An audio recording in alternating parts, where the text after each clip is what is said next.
Hello, you pop culture junkies. It's Pop Culture Mondays on Thursdays, of course. And it's me, Brooke, getting ready to break it all down with you another week. On Thursdays. We're back. We are back. I am actually just back from Montana, and I brought Montana water with me. I'm not even joking. I bought a bunch of these, which is stupid. But for whatever reason, like I really believe the water was better. It tastes better. Montana, Silver Springs, the aluminum. I mean, maybe it was bottled at the source, maybe it's tap water. I don't know, but I like it. And guys, I just want to talk about Montana for a minute because I went with my friend Deborah and we do this girls trip and I was like, where do you want to go? And I kind of expected her to say Jamaica, which we're going to talk about, because that has been a place we've gone to together. We have a lot of fun at this place in Jamaica that's like my second home, which we're going to talk about. Or I thought someplace nearer to New York, maybe an adventure upstate, maybe someplace down south. She said Montana. And I was very surprised because Deborah, we're not like the most outdoorsy people, neither of us. I mean, I'm slightly more outdoorsy than her, but we're just not outdoorsy people. And I was like, you know what? I could get my head wrapped around it. It's not in the middle of the like winter. So I wasn't expecting her to be like, let's ski, because that's not my jam.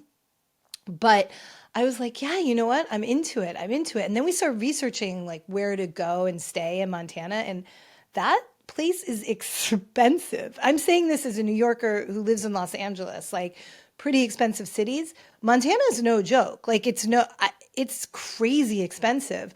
And not just Big Sky where we were, but like all of Montana seems very expensive. Gas was cheaper, I'll give it that. But food was expensive, alcohol was expensive, hotels, Airbnbs, like the whole thing. And then I get there and I kind of understand why. Like Big Sky is legitimately what it says. There is no false advertising. It is nothing but sky. And when we were driving from Bozeman, it was a bit disorienting. Is that the word? Disorientating? Disorienting.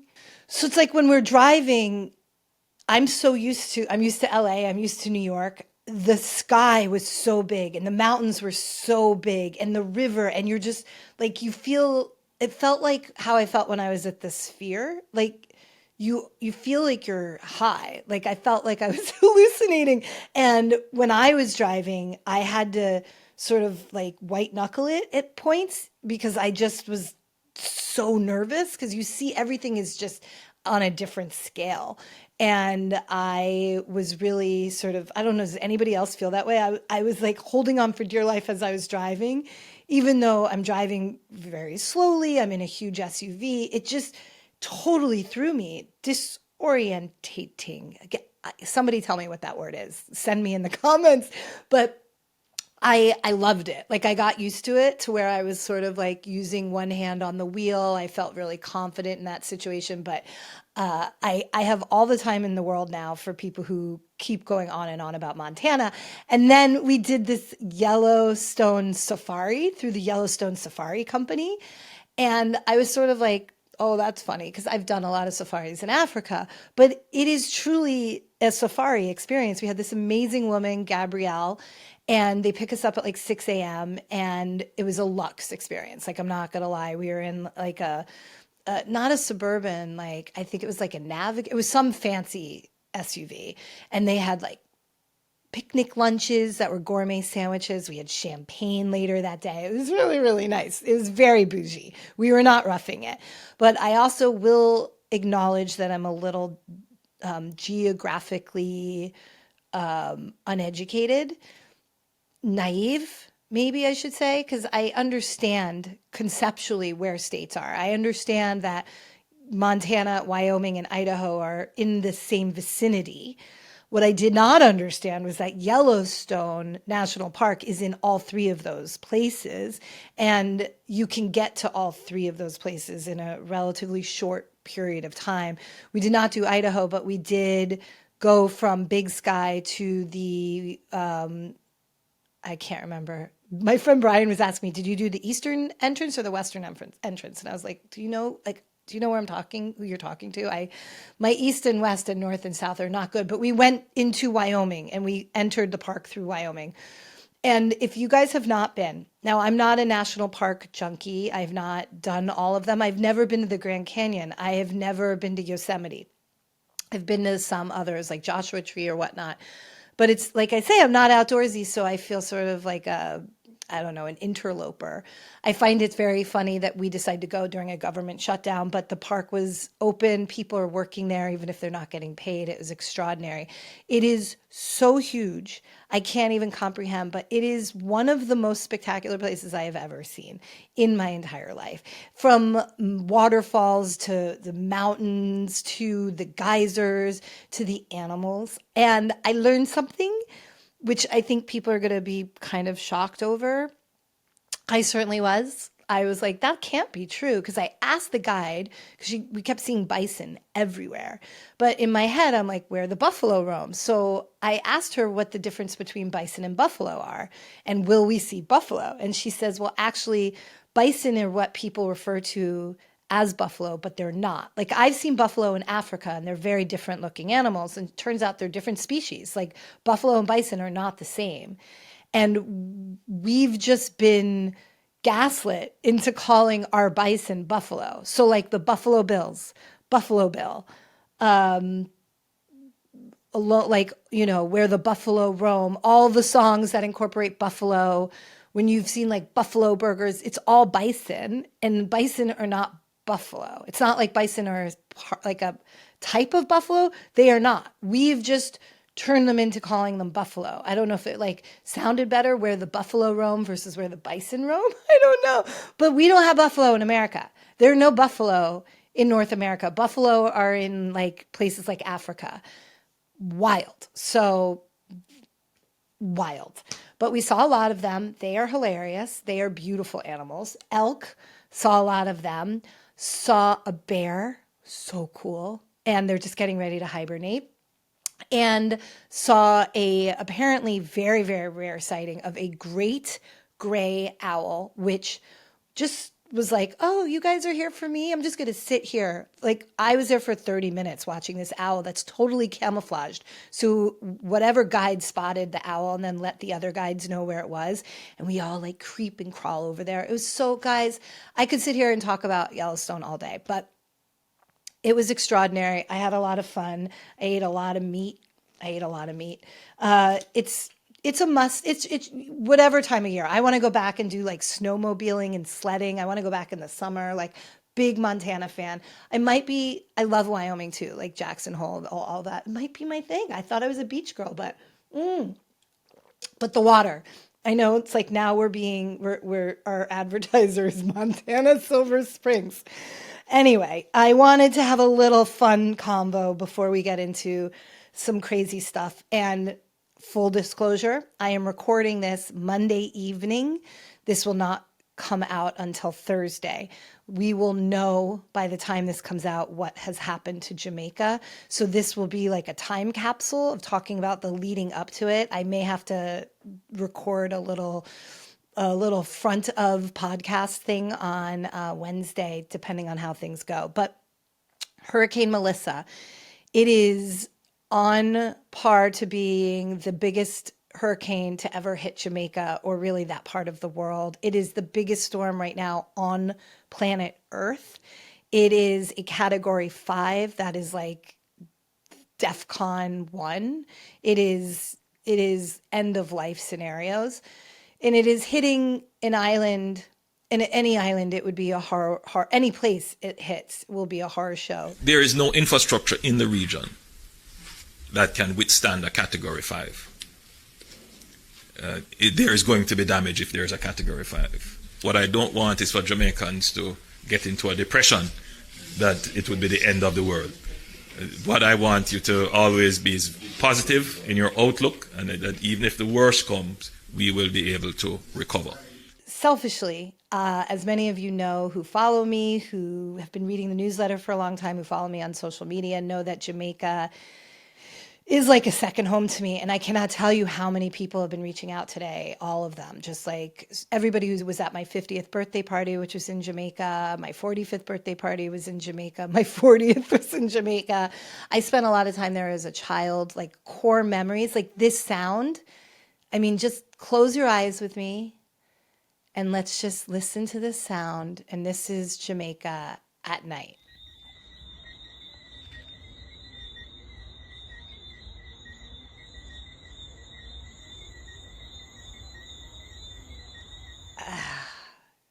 It's magic. It's truly a place that I have gone to when my heart has been broken to heal me, when I've been sick, or recovering from being sick to heal me, to celebrate, a place where I go for joy. It is not just the island itself, though it is geographically one of the most beautiful islands because you have ocean and mountains. You have this topography there that is not really replicable in like other islands. You have these unbelievable mountains and you have unbelievable valleys and then the beaches, and it's a remarkable place, but also just the people. I mean, the Jamaican people are all of whom I've ever come across are just people filled with magic and joy and optimism and infectiousness that is something that I wish I could bottle. I really do. I mean, we get a little bit of it through its music, and you know, I think Bob Marley and the Wailers and reggae in and of itself is a unifier, regardless of where you stand politically or economically or socially or whatever, you can really come together with reggae. And so we all sort of connect over that.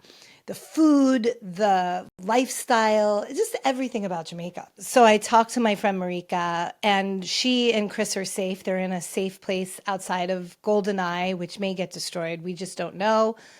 But her concern was not for their business, but for other people, the homeless, for the animals, the stray animals, the animals like all throughout the island, the birds, the wildlife. I mean, it's going to be catastrophic on all levels. The people, the flooding. I just don't know. We just don't know. Thursday, we will know. But right now, we're all living in terror. But the reason it's a pop culture thing, I mean, it's a culture, pop culture, is that I think all eyes are on Jamaica right now. And it's so interesting because of TikTok and Instagram and YouTube. You have creators on the ground, certainly, that are keeping us sort of in the loop through their lens, through their experience, whether they're tourists, whether they're residents, whether they're young, whether they're older, whether they're seasoned, islanders who have lived through hurricanes, or whether they're I will say there are a few of these sort of tone-deaf tourists who are like, look at us, we're having a party in a hurricane, as they show themselves dancing around the beach when the storm is coming. And you're like, these hotel workers are going to lose their minds. But we're seeing all different perspectives, and it's across all platforms, and it's really, really wild. And in fact, one of my readers today, subscribers, sent me this YouTube channel, which we're going to put in the show notes, that is live, like 24/7. These guys are just, and they're not based in Jamaica. They're just like weather people, and they're showing the satellites. They have images from within the eye that cameras have gone in on planes, like storm chasers. So they are constantly keeping us in the loop. Everybody is paying attention. Like I must have gotten 40 to 50 text messages and emails from people that are like checking in, asking me about our mutual friends, asking about just my friends, knowing that I know so many people there. So everyone is in it.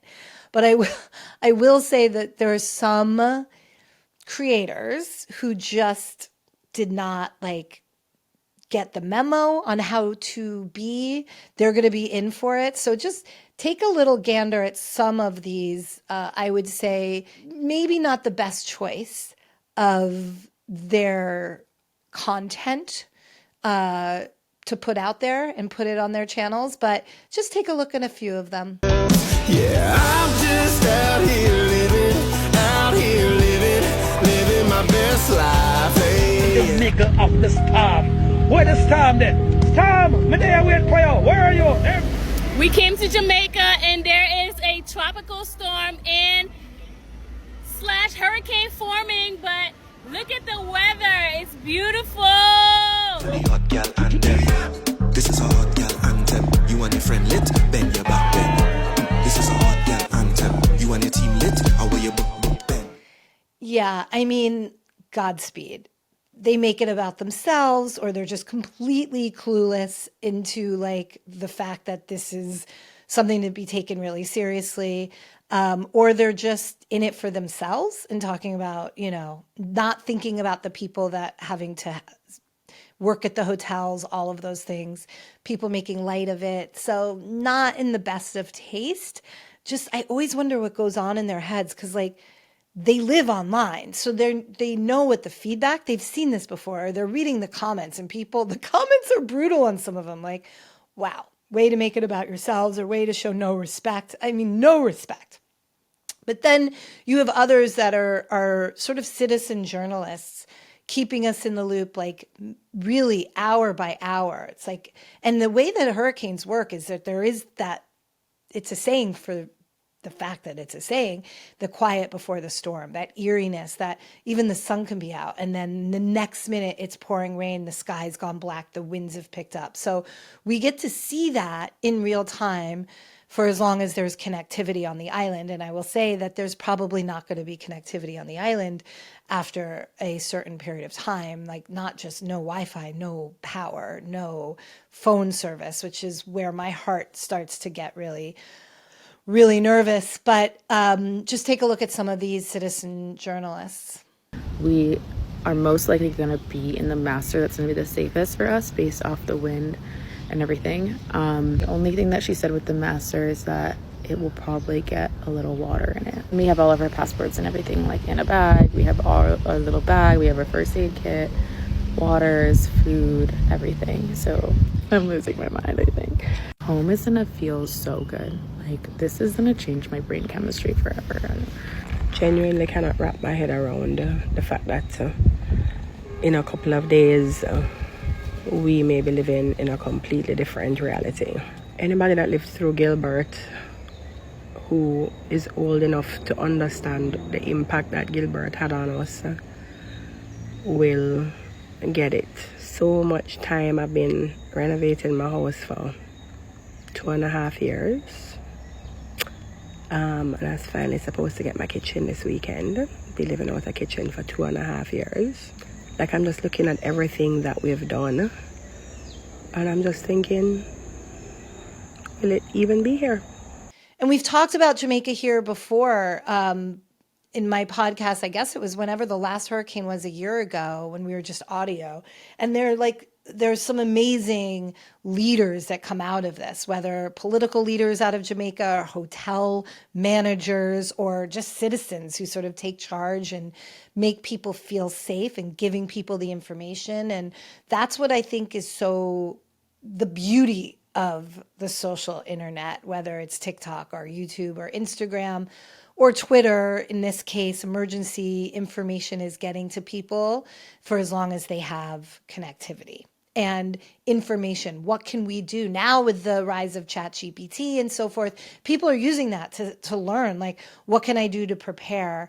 You know, what can I do to prepare my home or my Airbnb, or how do I stay safe in this hotel? What should I think of? You know, people don't think of obvious things when you're in crisis. So like, get water and make sure you have food, and charge your phone so it's, you know, at least at capacity for however long you have phone service. So all of these things are now accessible because of technology. And I don't know if that's going to help in the long run, but for right now, it's certainly bringing people together. It's giving us stateside sort of peace of mind to understand that what is happening and staying in the loop.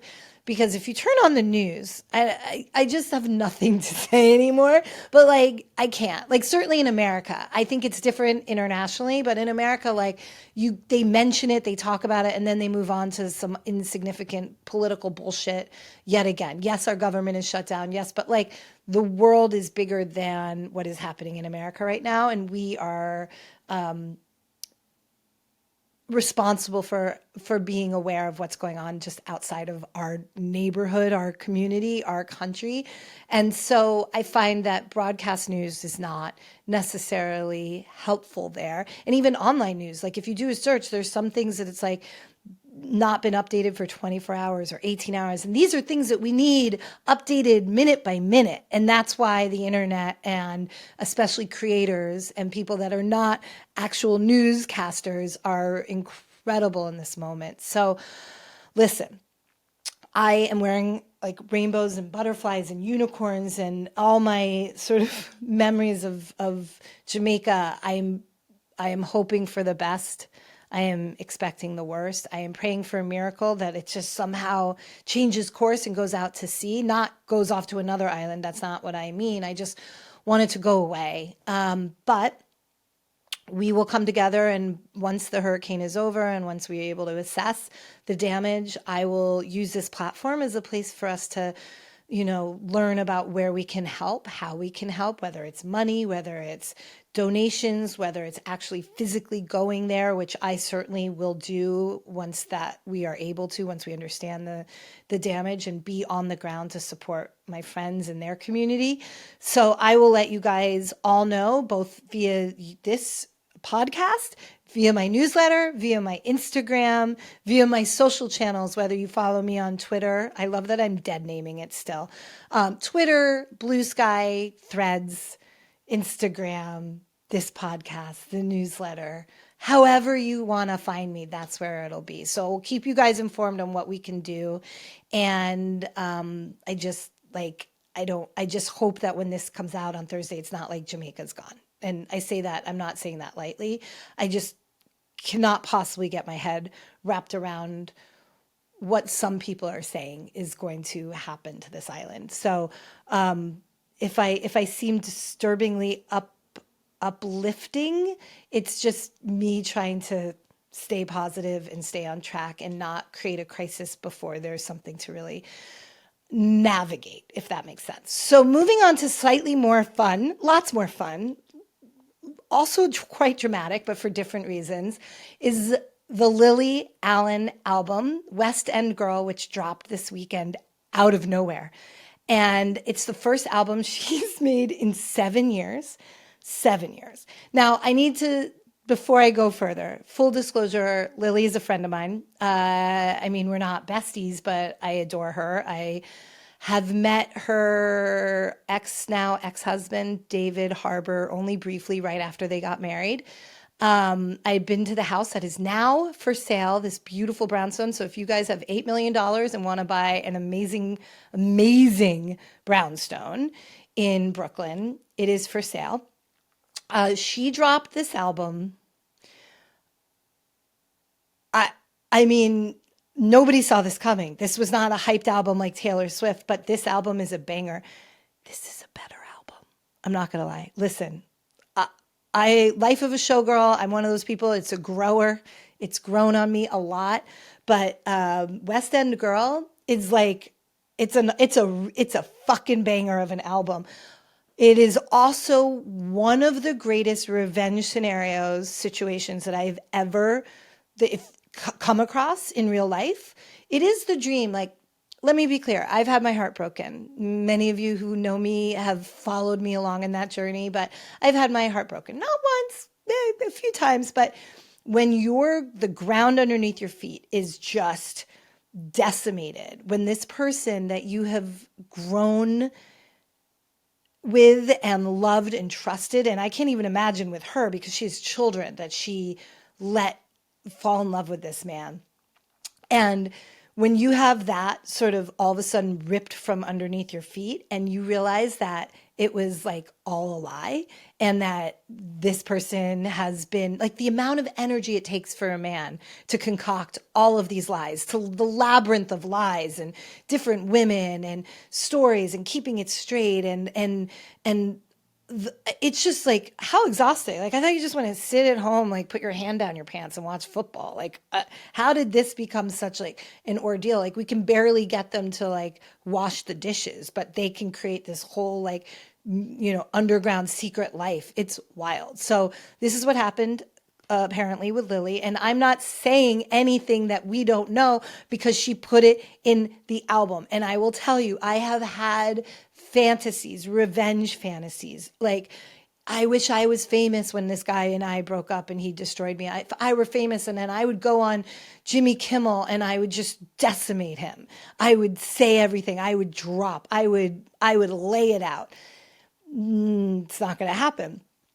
And even if it did, like nobody would be caring about what I would say. But Lily, as an artist, and the crafting of words with sound, aka music, has brilliantly destroyed this man and any woman who thinks about getting into a relationship with David Harbour, who we know from Stranger Things, but also from, he became famous from Stranger Things and now thinks he's like Mr. Man About Town. Well, really, he's just a fat bald dude who clearly is a sex addict and has major, major, major self-loathing and literally threw out the most incredible family situation that he had. He had this amazing wife who's an amazing mom, and she literally created this life for them in Brooklyn. And in fact, decorated this house in such a way, like it's in Architectural Digest, like let's just take a little glimpse of a little bit of the tour that they did for AD. This is the garden room. We have this double-sided sofa, which means David and I can argue and sort of be looking at each other, and but then face relaxing away at the same time. Behind this beautiful flowers is a great fireplace. Working fireplace. This particular room, the way it was shaping up, because of the wallpaper and the colors and the different things, it became a real eyesore, even this beautiful mantle. And so Billy had this great idea about this weird modern box. It's really cool. Now, for those of you who've been in my house, you will notice there are some striking similarities because I stole some of her patterns. And when I say stole, I was like, what patterns are these? So there's lots of fabrics and lots of materials that are in this house that are now my house. So it lives on in my house, even though their house is selling. But she scorched the earth. She has done him dirty in the, but correctly. He has nowhere to go. And we'll show some of the TikToks talking about oh my God, how is David Harbour surviving? But I want to read to you just some of the lyrics so we understand exactly what we're dealing with. So this is now a music podcast. This is from her song Pussy Palace. I'm just going to read it like a dramatic reading. Don't come home, I don't want you in my bed. Go to the apartment in the West Village instead. I'll drop off your clothes, your mail, and medication. I'm already on my way, heading to the station. Stuck on the F, there's a problem on the line. I couldn't be more stressed. I'm losing my mind. Up to the first floor, key in the front door. Nothing's ever going to be the same anymore. And that's when I realized something don't feel right. I didn't know it was a pussy palace. And she goes on, pussy palace, pussy palace, pussy palace, pussy palace. I always thought it was a dojo, dojo, dojo.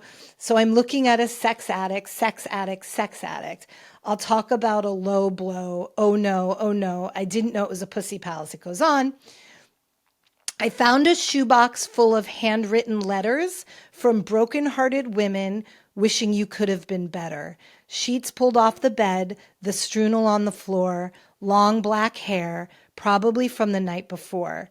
Dwayne Reed bag with the handles tied, sex toys, butt plugs, lube inside. Hundreds of Trojans, you're so fucking broken. How'd I get caught up in your double life?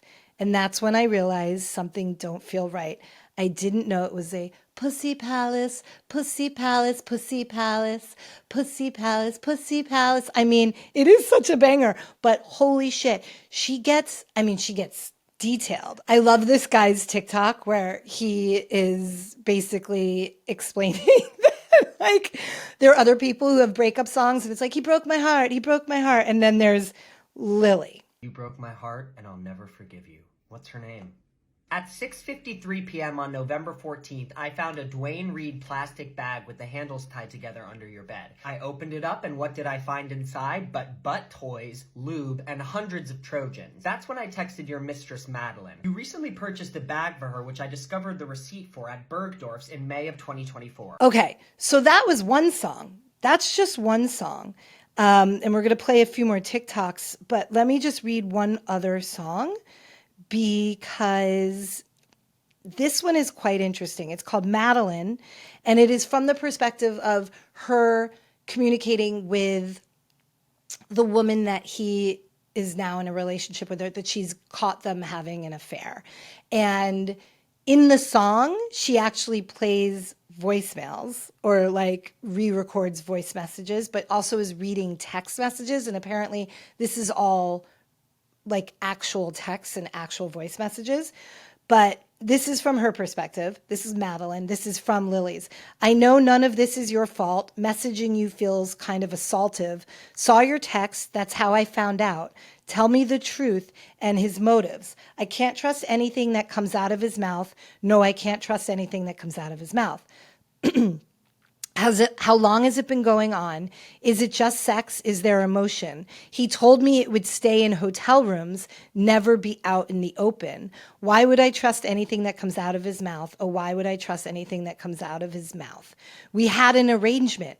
Be discreet and don't be blatant. There had to be payment. It had to be with strangers, but you're not a stranger, Madeline. Hey, is he telling you the truth, Madeline? Our relationship has only ever been sex. I can promise you that. It is not an emotional connection. This is from Madeline. We don't speak outside of the time we spend together. And whenever he talks about you, it's with the utmost respect. You tell me he's telling the truth. Is that the case or a line that he fed you? I want to believe you, but is it a rouse? Lie to me, babe, and I'll end you. I can't trust anything that comes out of your mouth. I'm not convinced that he didn't fuck you in our house.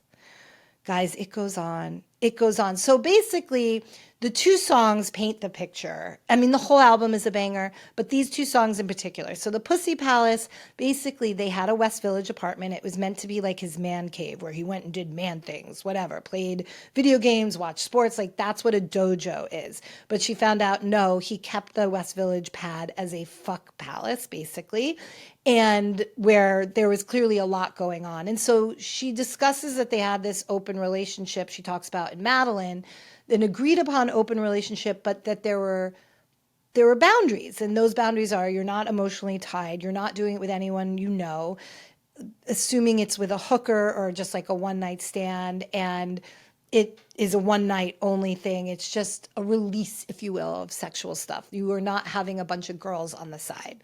Well, David Harbour had a bunch of girls on the side. And I can't even imagine putting the fact that I know Lily and her daughters aside, if I didn't, just still like the audacity. This woman moves to America with her children, uproots them from their life in England, from their father, and gets them in school. And I know what a challenge that was, like making sure the schools and getting the girls integrated and doing it because that's where he needs to be and wants to be in New York and so forth. And just to do that is so, like, I am so glad that she fucking, the girl revenge. And there are people right now who don't like Lily, and there's some drama unfolding on TikTok. But because it's my podcast and my newsletter, I choose to not platform that stuff. I am speaking from the fact that I know her, I adore her, and I think everything she did here was right. Whether you like her or not, this woman is iconic for what she did. So let's just look at some of the TikToks, shall we? Because they are genius. They are really, really good. They're endless. I could sit here for 3 hours just showing these TikToks, but here's some of my favorites.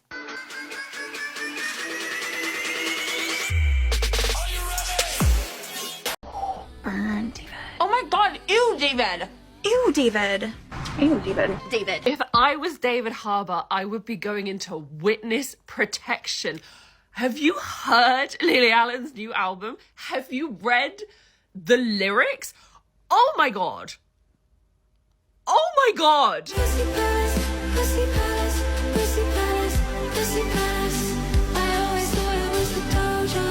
And of course, we also have some Twitter like work happening, some really, really good tweets. I like this one. The entire West End Girl album is like being on FaceTime to your best friend post breakup, and they finally tell you all the diabolical things their man did, which they didn't tell you about before. Lily Allen, the woman you are. Yes. And then the meme of the guy standing in front of the sort of wall of mystery, you know, like detectives when they're stringing it together. We've shown this meme countless times, especially around Taylor Swift, Swiftie Nation. And then someone saying, me explaining Lily Allen's new album track by track to my husband so he has context for why David Harbour is a scumbag. And then this one with a woman holding like a machine gun and just like plowing it away. I don't even know. This might be Lily Allen. I actually can't see it closely. Lily Allen recording West End Girl in under 10 days. So that's also apparently where we're at. It's an unbelievable album. I mean, let's just play just like a few seconds of Pussy Palace again for everyone. Just a little bit. Because it's such a banger. Guys, even if this wasn't the context. But lastly, on this front, I love how they put the music to David Harbour dancing.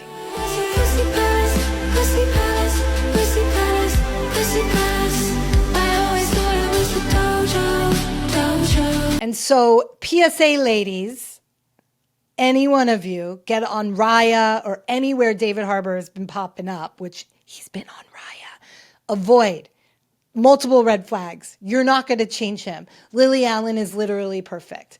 You are not going to change him. Listen to me. Look into my eyes. For somebody who is drawn to red flags, a particular type of red flag, this would have been my type of red flag. Avoid at all costs, guys. You are not going to change him. You are not going to fix him. He is broken. Okay? There you go. Now, there are lots of other fun things to talk about, but you can go to the newsletter. I will say the Broadway kids are really into Chess on Broadway, which is a revival from the 80s, which was a bomb, but gave us this amazing little ditty. If you guys remember, let's just play a few seconds of it. I mean, come on, One Night in Bangkok. I had no idea that was a song from a musical. I had no idea. Well, it is now alive on Broadway. There's some fun dancing trends, lots of things, but I do want to talk about a movie that dropped on Netflix over the weekend that is causing rage. And I normally see these types of videos like rage bait, like everybody's talking about it on TikTok, and I was like, oh, come on. And then I go and I'm like, either I loved it or I hated it. I don't have the same emotional connection. Like if somebody loves it so much, it's the greatest thing ever, it's like, it's fine. If it's the worst thing ever, I'm like, it was fine. This then started to happen in real life with friends of mine who just one text line and House of Dynamite, question mark, with the like anger emoji or head exploding emoji, frowny emoji. So the head exploding was not letting me know they thought it was amazing, but like, fuck this movie. So this movie has an unbelievable cast, and it's a Netflix special. And what I mean by that is like, I think it's Catherine Bigelow, Noah Oppenheim wrote it. Catherine Bigelow, incredible filmmaker. I have to believe if this was a studio film like Warner, it would have been a much more serious movie, much more well done. This movie feels like, when I talked about the lady in Cabin 10 or whatever, it feels very rushed. It feels like it was an afterthought. It feels like it was, I'm just pulling up because I want to read the cast. It feels like it was like one take and done. It was an hour and 52 minutes, which many people are saying was like way too long because it wasted their time. But I happen to think that it needed another hour for you to really understand the story. Or again, like I said, this Cabin 10 lady movie, it could have been a series and then you get the real backstories. But this movie felt very rushed. It was like you're just getting to know somebody and then boom, switch perspectives. And so the main people that they focus on they sort of have different perspectives. So somebody working in the sort of war room of the White House and dealing with, what is happening with incoming security issues. I think the Situation Room, is that what they call it? And then you have the defense, the head of defense, the secretary of defense. Then you have the president. You have another person that's sort of an expert in nuclear weapons and so forth. You have military. So that you see it from different perspectives. Like you hear people on the conference call and you see it from one perspective, and then you stop and then you see it from another person on that conference call's perspective. What's interesting is that some of the main characters in this movie are not American, but they're playing American. So Idris Elba plays the president. Rebecca Ferguson, who is Swedish, plays the Situation Room leader. Jared Harris, British, plays I think it was the Secretary of Defense. Jason Clarke, who is everywhere, by the way. He's in that other show I was talking about on Apple, The Last Frontier. And he's in the Murdoch Murder, Murdoch, the Murder in the Family on Hulu. He's Australian. Now, the reason I say this, obviously lots of non-Americans are playing Americans in movies. But in this case, because it was so rushed and they were one and done, many times their accents slip. In almost all of the situations, their accents slip. And I think if it had been done like a Warner Brothers movie, they would have been cut, retake. Let's get that down, but your accent was slightly, they were just it's fine. We don't care. It's fine. So they all slip into their regular accents, and it obviously takes you out of the situation. Also, I love me some Idris. I love me some Idris. But I feel like this is a movie where he maybe forgot how to act, or maybe just didn't give a fuck. I don't know. But the movie itself is infuriating. And it's infuriating, and spoiler alert, I'm not going to tell you the movie ending, but let's just say, and this is the TikToks will share it too, the ending in particular is a fiasco. It is deeply unsatisfying. And not oh my God, we were so invested. It literally doesn't make any sense. It just ends. There's no, and I understand it was probably intended to be frustrating, to make the audience work, to sort of imagine the unimaginable. It is an apocalyptic movie. It is the idea of what happens if there is a nuclear attack and we don't know where it's from. We don't know what to do. We can't stop it. And sort of what this moment in time is, all in the same 15-minute window from different perspectives. Don't just listen to me, listen to some of these creators.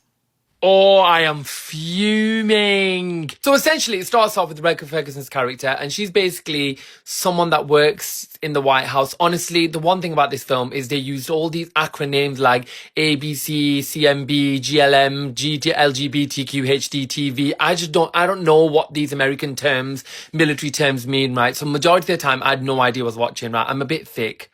So apparently there's a nuclear bomb that's just been launched from somewhere, don't know where, and it's about to hit America. It's about to hit America. It's not got shut down. It's going to hit Chicago. And the story is also interesting because let's say a nuclear bomb's going to hit America. How does America respond? I actually thought brilliant. However, the ending, basically, spoilers here, right? You hear it from one perspective and you think, oh, okay. Then you start hearing it from a different perspective. You go, all right, okay, I'm seeing the same thing, but different perspective, fine.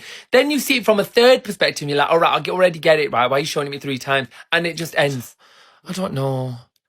I just finished watching A House of Dynamite on Netflix, and I highly recommend you never waste your time watching that piece of dog shit film.